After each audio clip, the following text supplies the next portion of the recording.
Baik, bismillahirrahmanirrahim. Assalamualaikum warahmatullahi wabarakatuh.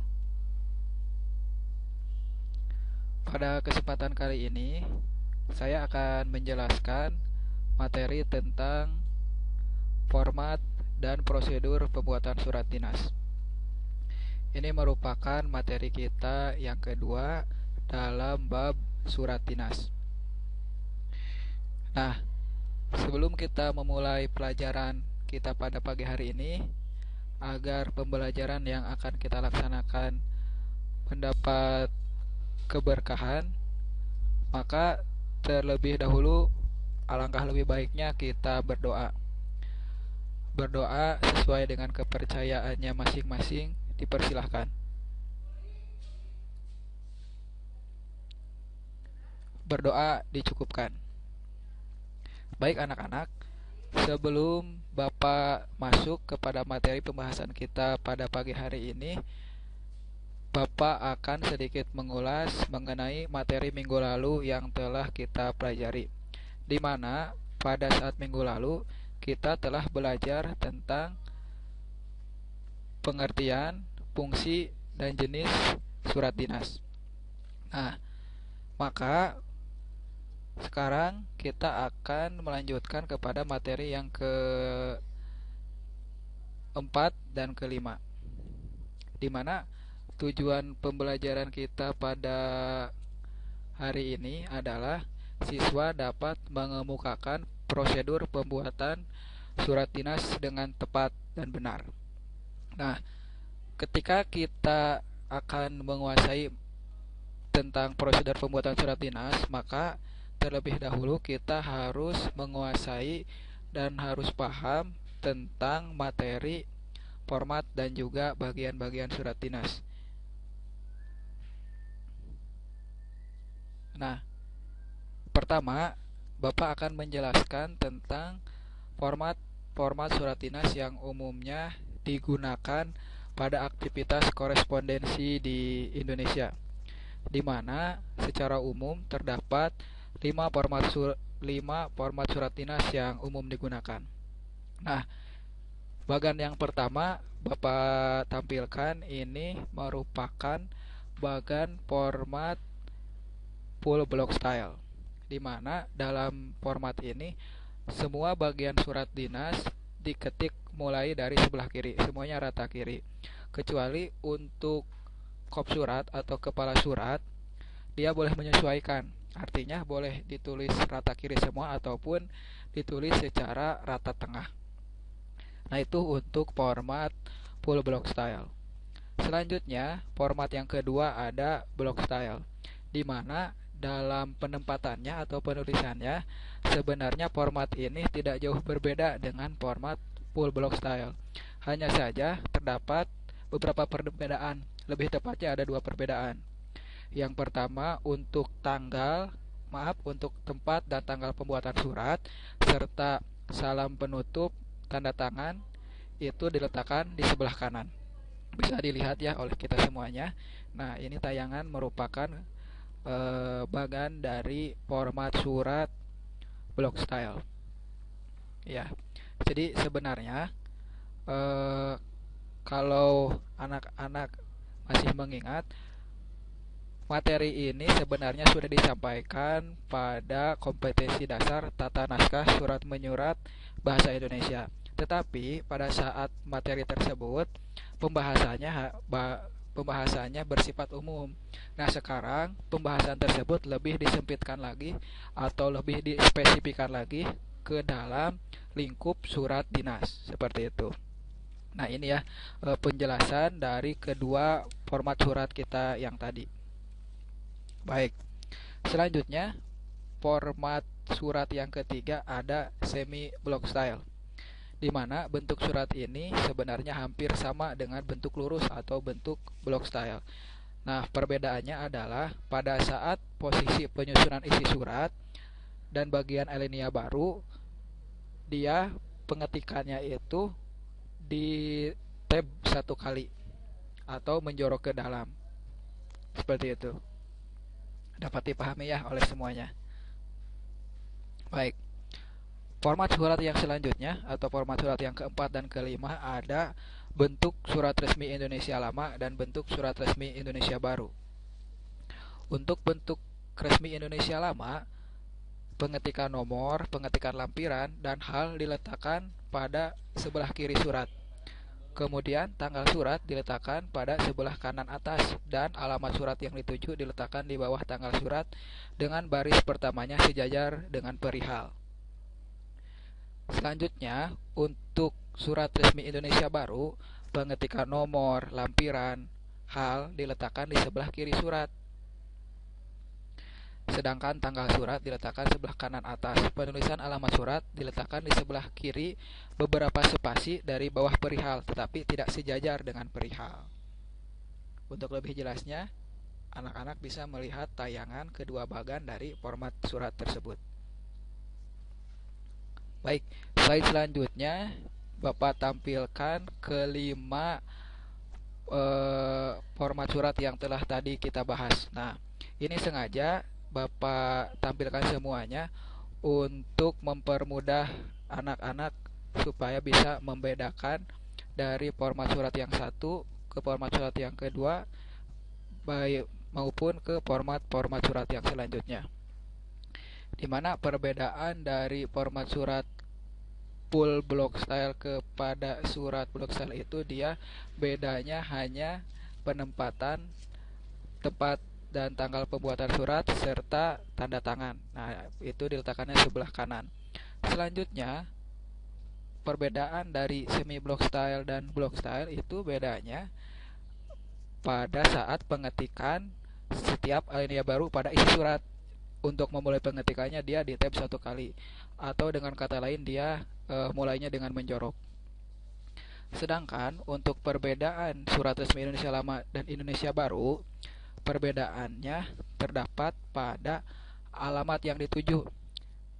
Jika di dalam surat Indonesia Lama alamat yang dituju sebelah kanan, di dalam format Indonesia Baru dia pengetikannya di sebelah kiri, tapi tidak sejajar dengan nomor maupun perihal, tapi disejajarkan dengan isi dari nomor dan isi dari perihal tersebut. Baik, itu merupakan kelima format surat yang umum sekali digunakan dalam aktivitas korespondensi di Indonesia. Sebenarnya ada 7 format yang umum yang berlaku di Indonesia, yaitu duanya lagi ada identit sama hanging dengan hanging, tetapi kedua format tersebut jarang digunakan. Nah, setelah kita mengetahui berbagai format surat dinas tadi, yang kelima tadi, selanjutnya perlu kita ketahui tentang bagian-bagian dari surat dinas, di mana surat dinas ini memiliki sekurang-kurangnya ada 10 bagian, mulai dari kop surat sampai dengan tembusan. Nah, penjelasannya akan sama-sama kita pelajari pada slide-slide berikutnya.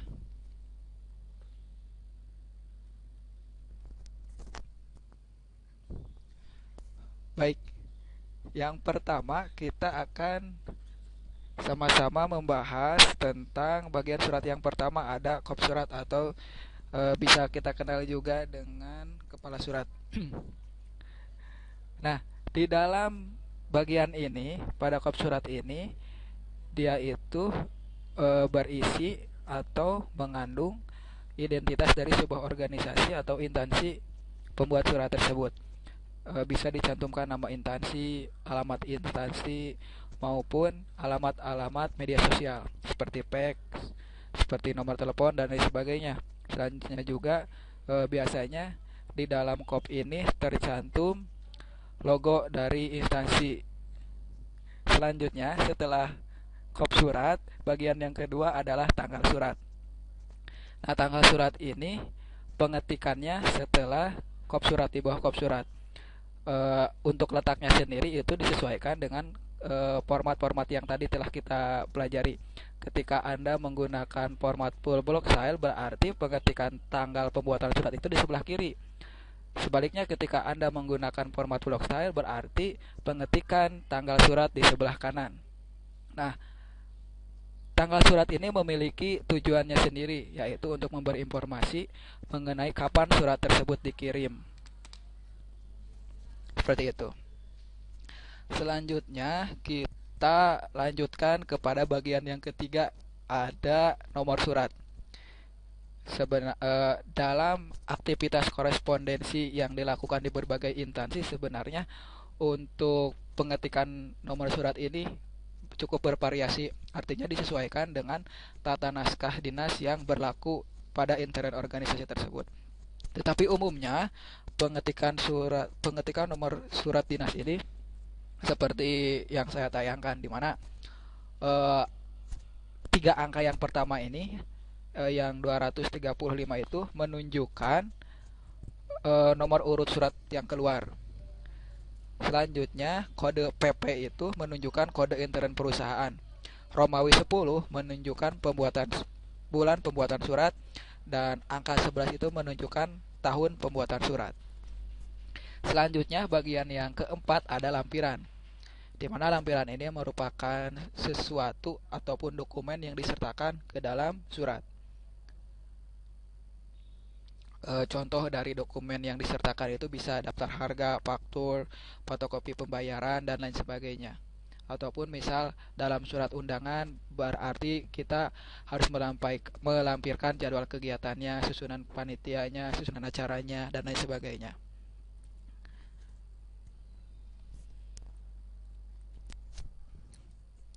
Baik, lanjut kepada bagian surat yang kelima, ada perihal.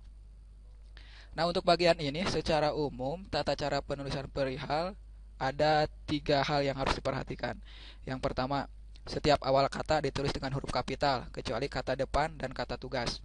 Yang kedua, perihal tidak boleh menggunakan huruf kapital semua, kecuali digunakan pada surat yang memakai judul. Dan yang ketiga, pada akhir perihal tidak diberi tanda titik. Bagian yang selanjutnya atau bagian yang keenam ada alamat dalam, atau bisa kita kenal juga dengan alamat dalam, di mana dalam penulisannya biasanya alamat ini mencakup nama orang yang kita tuju, jabatannya apa, alamatnya di mana, dan juga bisa disertakan kotanya. Bagian surat yang ketujuh ada salam pembuka. Nah, pemakaian salam pembuka ini dalam sebuah surat secara teoritis sebenarnya tidak diwajibkan. Akan tetapi, salam pembuka ini dia memiliki fungsi atau memiliki tujuan agar surat yang kita buat itu kesannya tidak kaku, walaupun formal, tetapi sebisa mungkin dibuat tidak kaku. Makanya diberi salam pembuka. Dan salam pembuka yang sering atau umum digunakan ada dengan hormat, ataupun ketika yang beragama muslim bisa memakai assalamualaikum, dan salam pembuka lainnya. Setelah salam pembuka, bagian surat yang selanjutnya atau bagian yang ke-8 ada isi surat. Nah, di mana dalam bagian isi surat ini terbagi lagi menjadi 3 bagian. Ada alinea pembuka, alinea isi, dan alinea penutup. Nah, di sini Bapak tayangkan beberapa contoh kalimat yang bisa kita pakai ketika kita akan membuat alinea pembuka. Misal kita akan membuat surat yang bersifat pemberitahuan atau pernyataan, kita bisa menggunakan kalimat kami beritahukan bahwa, selanjutnya kalimatnya menyesuaikan.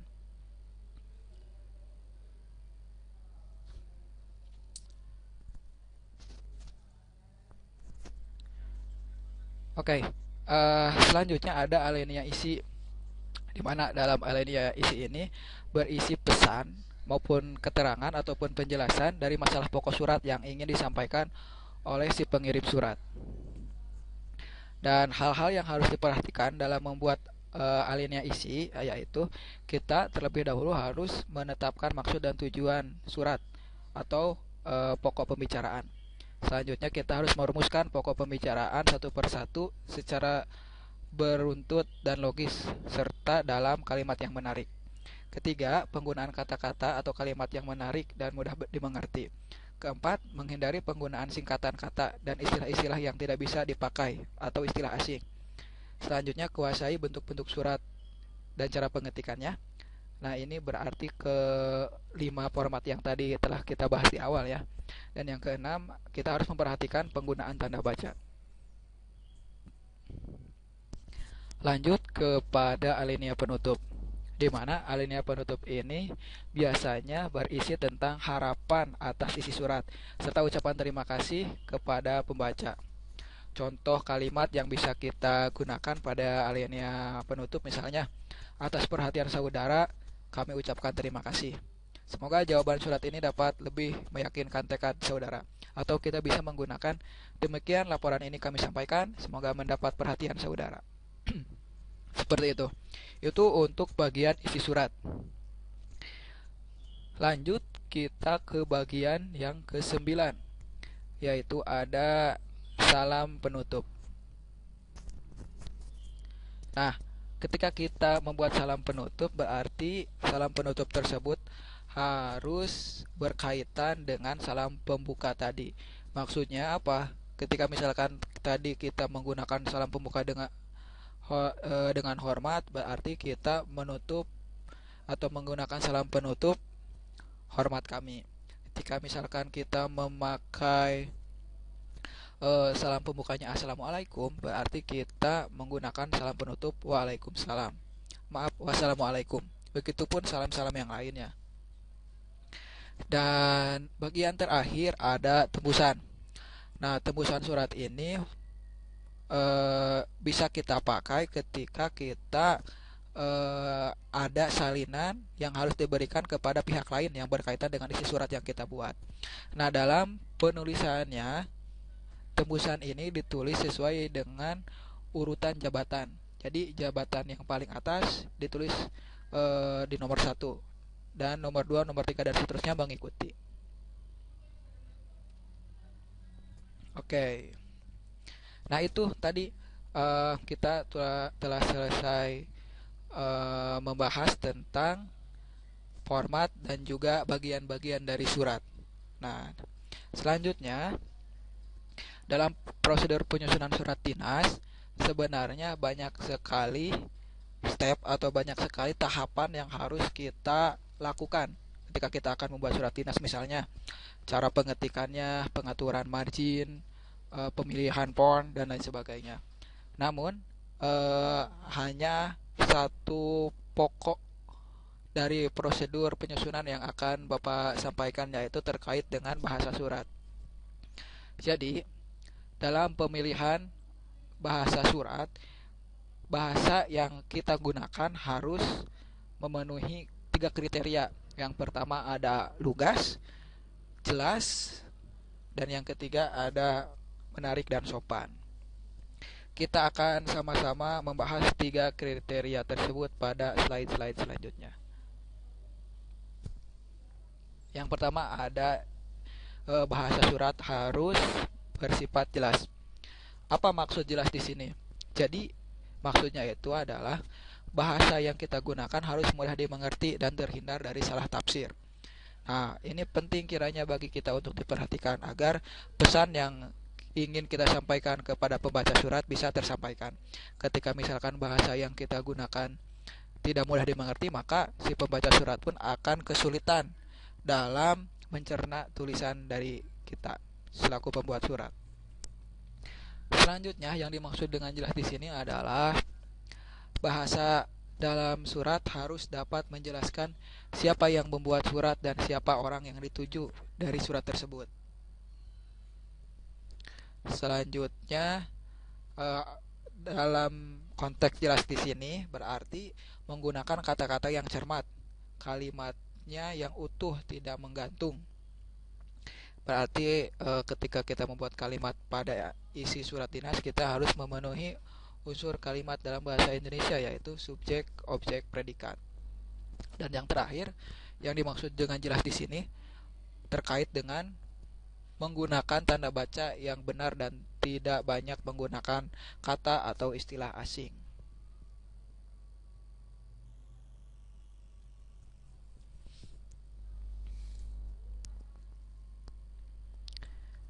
Selanjutnya, kriteria yang kedua yaitu lugas. Lugas artinya sederhana, praktis, atau bersahaja. Kita bisa menyebutnya yaitu simple. Nah, lugas ini berarti kita harus menghilangkan unsur-unsur yang tidak diperlukan dalam membuat kalimat. Harus menghilangkan kata-kata yang sekiranya bersifat basa-basi, harus mengungkapkan gagasan yang sesuai dengan maksud, harus menggunakan istilah yang biasa digunakan dalam surat dinas, dan juga harus mendapatkan tanda baca yang tepat.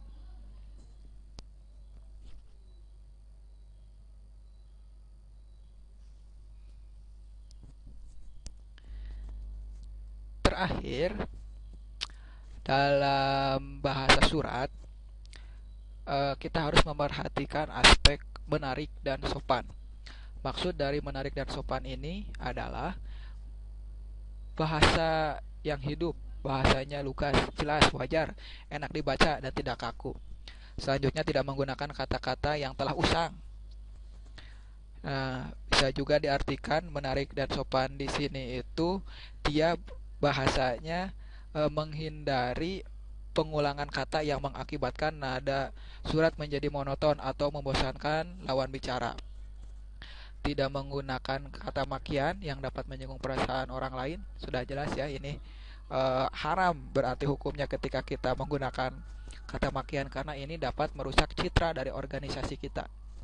Selanjutnya, bahasa surat juga harus sopan. Maksudnya harus digunakan secara sederhana sesuai kaidah bahasa yang umum. Dan terakhir, tidak menggunakan bahasa yang berlebihan serta kata-kata yang merendahkan martabat orang lain.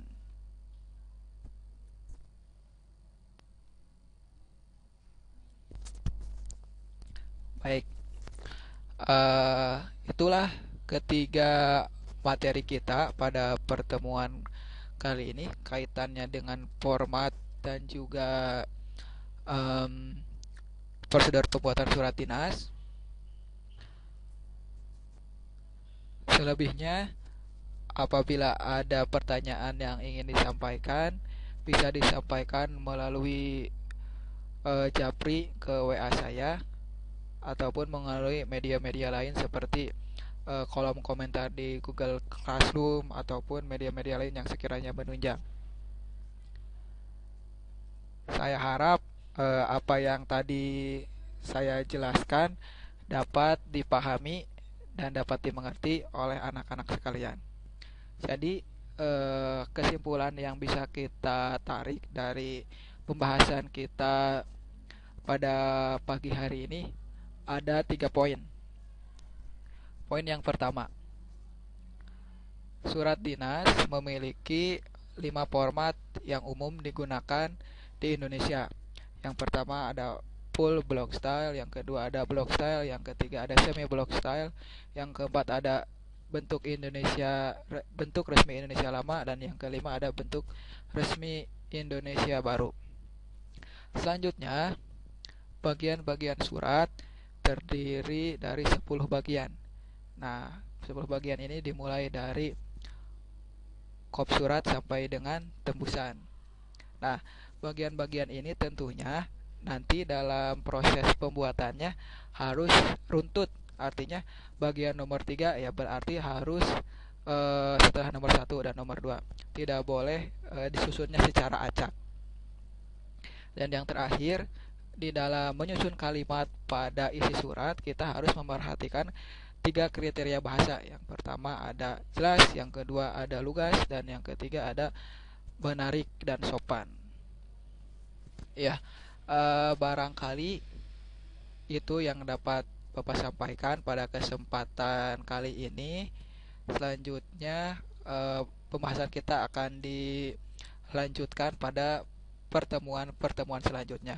Nah, karena mungkin minggu depan kita sudah memasuki jadwal penilaian akhir semester, maka untuk semester 1 materi dicukupkan sampai pada format dan prosedur penyusunan surat dinas.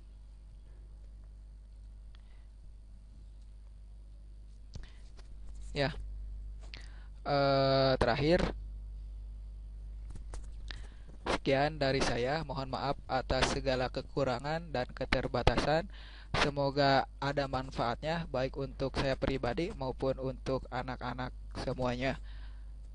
Billahi taufiq wal hidayah. Wassalamualaikum warahmatullahi wabarakatuh.